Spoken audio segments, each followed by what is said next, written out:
Welcome to The Explainer. We're all about taking complex reports and turning them into clear, actionable briefings you can actually use.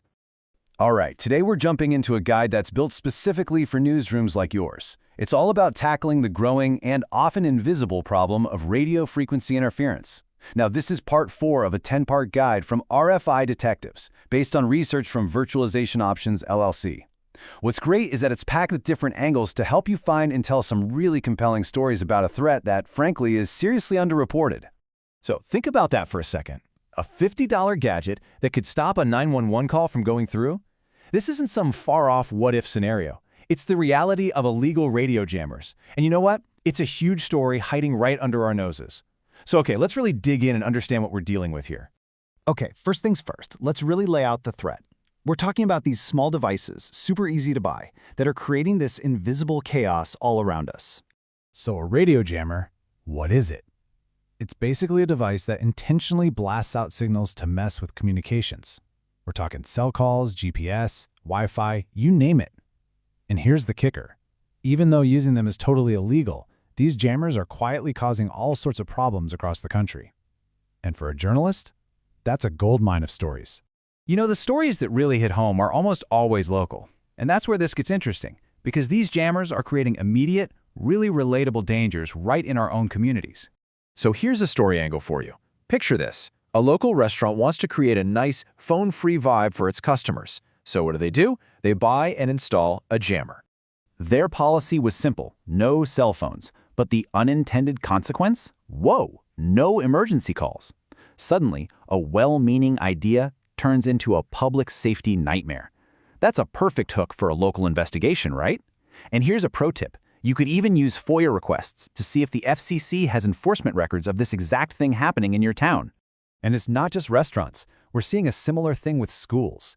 They're trying to figure out how to manage student phone use, and some have even looked into signal blocking tech. But man, the risks are just huge. I mean, look at this. You're not just stopping kids from calling 911. You're blocking emergency alerts sent to their phones. You're interfering with first responder radios. You're opening up a world of legal liability. Essentially, you're creating a total communications black hole right in the middle of a crisis. Just think about that for a second. That's an incredibly powerful story, and the stakes are crystal clear for every single parent in your audience. Okay, so we see the local dangers, but how do you, as a journalist, turn this stuff into a really powerful investigative piece? Let's break down a few angles. All right, check this out. The click-to-buy, illegal-to-use investigation. This is brilliant. You can literally document the whole process.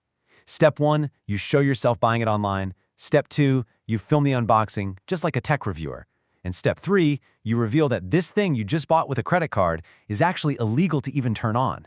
It's such a powerful way to show your audience just how ridiculously easy it is to get your hands on this stuff. It makes for great TV, super visual, and has that clear public safety hook. Okay, here's another great angle. The case of the moving dead zone. We've all been there, right? That one spot in the neighborhood where your phone just dies? But what if it's not just a technical glitch? You can investigate these mysterious dead zones that just pop up, frustrating everybody and knocking out service. Because a lot of the time, an illegal jammer is the real culprit.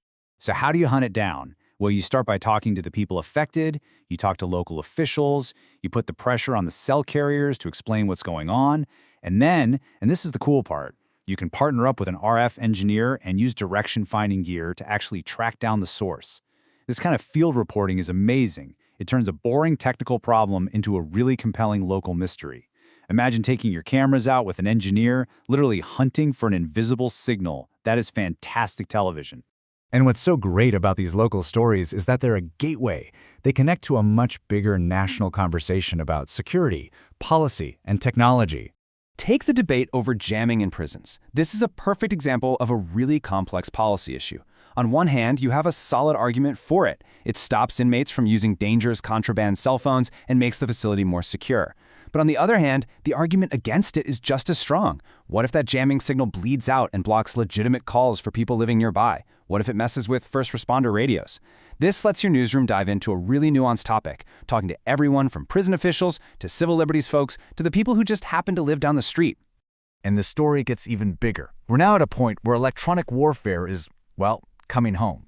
We're talking about how military-grade jamming technology is now available to pretty much anyone. Think about this as a story angle.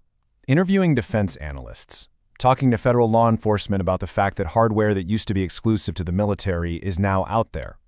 Tackling a story like this really positions your newsroom as a leader on an emerging national security issue. It takes the problem from, a local nuisance to a potential threat to our critical infrastructure. And that affects everyone. So let's wrap this up. What's the big takeaway here? It's the opportunity you have to take this invisible threat and make it visible for your audience. Just look at the range of stories we've talked about. You've got your consumer safety pieces, the restaurants, the schools. You've got undercover investigations showing people how easy it is to buy this stuff. You've got community mysteries, hunting down those dead zones. Then there are the big public policy debates like what to do about prisons. And finally, the huge national security threats. Each one is a different way in, a unique way to get your audience engaged on a topic that really matters. So the question is, this story is hiding in plain sight. Is your newsroom going to be the one to tell it? Because the threat is absolutely real, the story ideas are right there for the taking, and the impact on your community is just waiting to be uncovered.